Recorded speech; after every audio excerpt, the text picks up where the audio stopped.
الحمد أنت قلت وقولك الحق المبين. قل صدق الله فاتبعوا ملة إبراهيم. ومن أصدق من الله قيلا ومن أصدق من الله حديثا.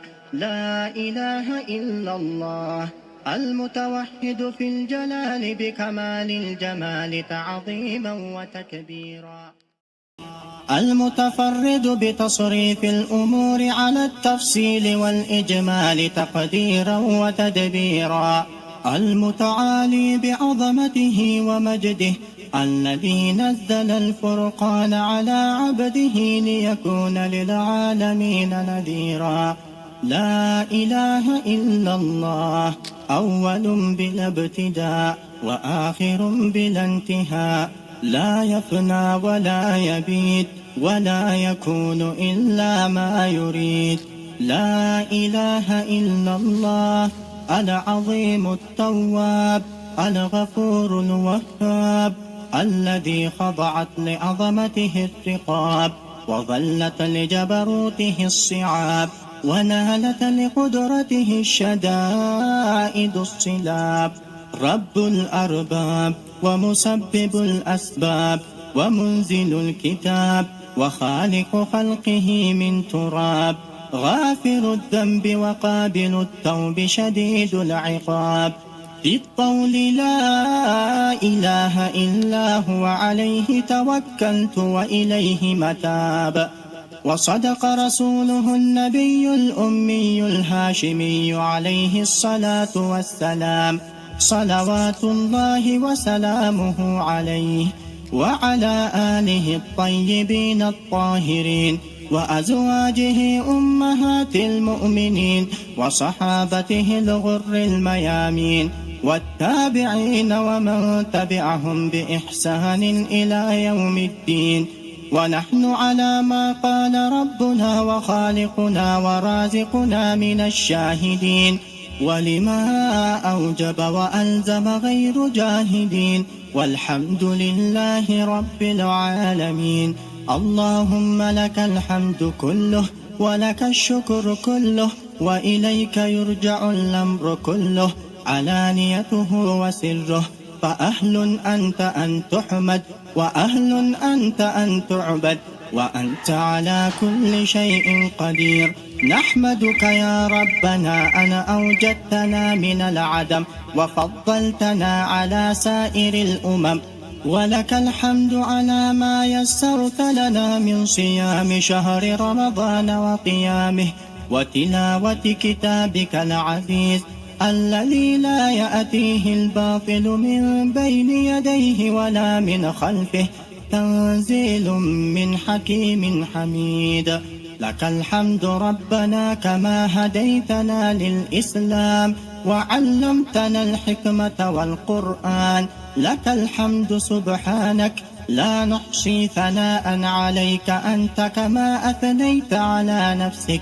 اللهم إنا عبيدك بنو عبيدك بنو إمائك نواصينا بيدك، ماض فينا حكمك عدل فينا قضاؤك.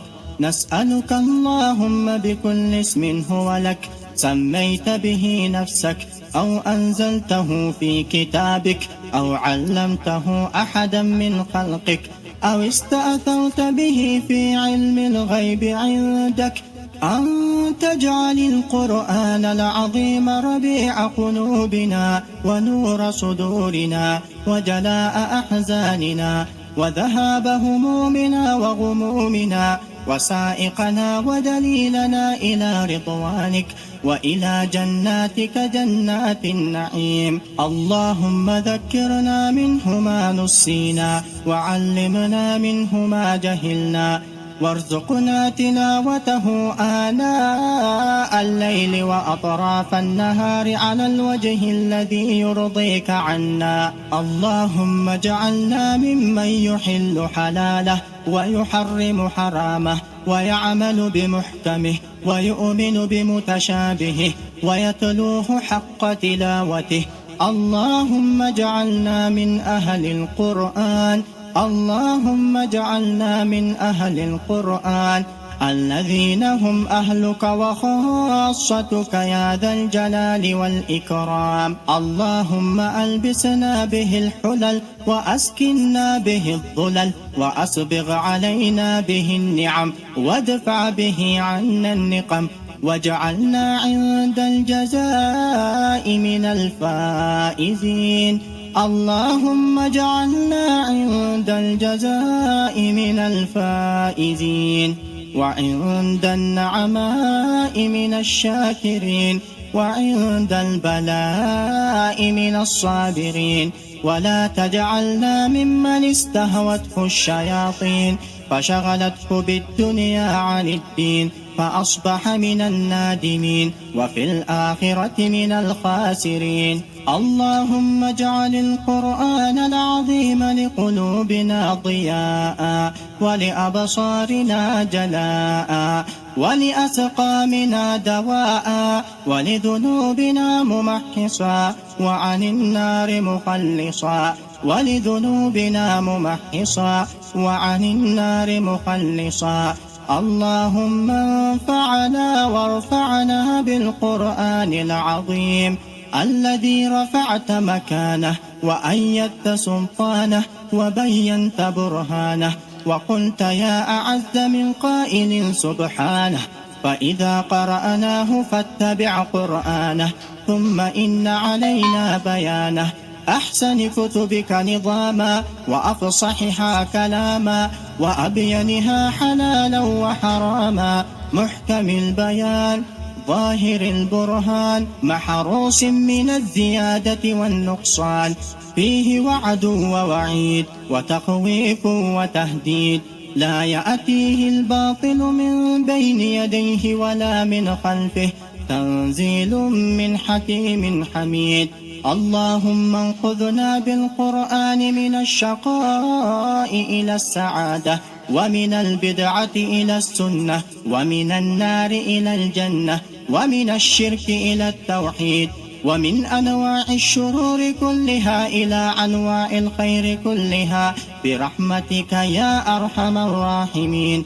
اللهم اجعلنا ممن يقال له في الآخرة اقرأ وارق ورتل كما كنت ترتل في الدنيا يا رب العالمين.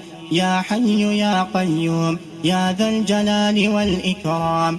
ربنا لا تزغ قلوبنا بعد إذ هديتنا وهب لنا من لدنك رحمة إنك أنت الوهاب. ربنا اغفر لنا ولإخواننا الذين سبقونا بالإيمان ولا تجعل في قلوبنا غلا للذين آمنوا ربنا إنك رؤوف رحيم. ربنا هب لنا من أزواجنا وذرياتنا قرة أعين واجعلنا للمتقين إماما. ربنا اصرف عنا عذاب جهنم إن عذابها كان غراما إنها ساءت مستقرا ومقاما. ربنا تقبل منا إنك أنت السميع العليم وتب علينا إنك أنت التواب الرحيم. اللهم صل على محمد ما ذكره الذاكرون الأبرار وصل عليه ما تعاقب الليل والنهار وصل عليه وعلى المهاجرين والأنصار وسلم تسليما كثيرا. سبحان ربك رب العزة عما يصفون وسلام على المرسلين. والحمد لله رب العالمين.